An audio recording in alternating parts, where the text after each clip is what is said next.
सैन्य इतिहास में पहली बार दो क्लासमेट संभालेंगे थल और नौसेना की कमान। क्लास 5वीं से हैं दोनों दोस्त। भारतीय सैन्य इतिहास में पहली बार दो सहपाठी नौसेना और थल सेना की एक साथ कमान संभालने जा रहे हैं।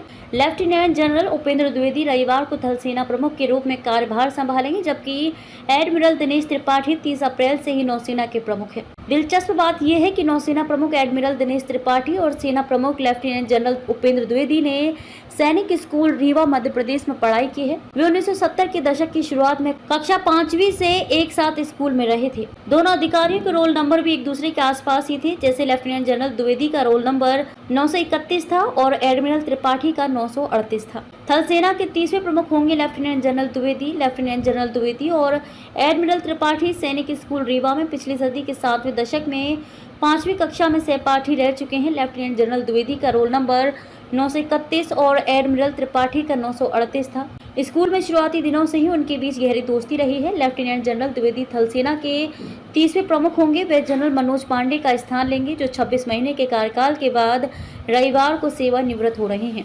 चीन पाकिस्तान की सीमाओं को भली भांति जानते हैं lieutenant general Dwivedi. Lieutenant general Dwivedi ऐसे समय में थल सेना प्रमुख का पदभार संभाल रहे हैं जब सेना संरचनात्मक सुधारों के साथ आधुनिकीकरण के दौर से गुजर रही है। लेफ्टिनेंट जनरल द्विवेदी का उत्तरी सेना के कमांडर के रूप में लंबा कार्यकाल रहा है। उनके पास चीन और पाकिस्तान से लगती सीमाओं पर ऑपरेशंस का व्यापक अनुभव है। 1984 में जम्मू एंड कश्मीर राइफल्स में शामिल हुए थे लेफ्टिनेंट जनरल द्विवेदी। उल्लेखनीय है कि तीनों सेनाओं के प्रमुख 62 वर्ष की आयु तक या 3 वर्ष के लिए अपने पद पर रह सकते हैं।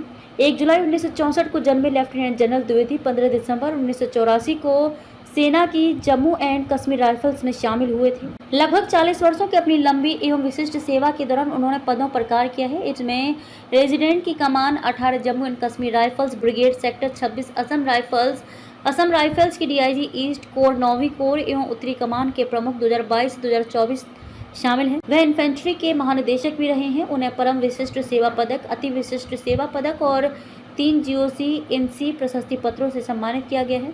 लेफ्टिनेंट जनरल उपेंद्र द्विवेदी ने रीवा स्थित Sainik school, national defence college और US आर्मी वार कॉलेज में शिक्षा प्राप्त की है। लेफ्टिनेंट जनरल द्विवेदी ने defence services staff college, DSSC Wellington और army war college Mhow Madhya Pradesh में प्रशिक्षण भी प्राप्त किया है। उन्होंने डिफेंस एंड मैनेजमेंट स्टडीज़ में MPhil किया है और उनके पास strategic studies and military science में 2 स्नातकोत्तर डिग्रियां हैं। Lieutenant general NS Raja Subramani संभालेंगे थल सेना के उप प्रमुख की जिम्मेदारी। Lieutenant general NS Raja Subramani रविवार को थल सेना के प्रमुख की जिम्मेदारी संभालेंगे। वह लेफ्टिनेंट जनरल द्विवेदी का स्थान लेंगे। लेफ्टिनेंट जनरल सुब्रमणी राष्ट्रीय रक्षा अकेडमी खड़कवासला और भारतीय सेना अकेडमी देहरादून के पूर्व छात्र रहे हैं। वह वर्ष 1985 में गढ़वाल राइफल्स में शामिल हुए थे।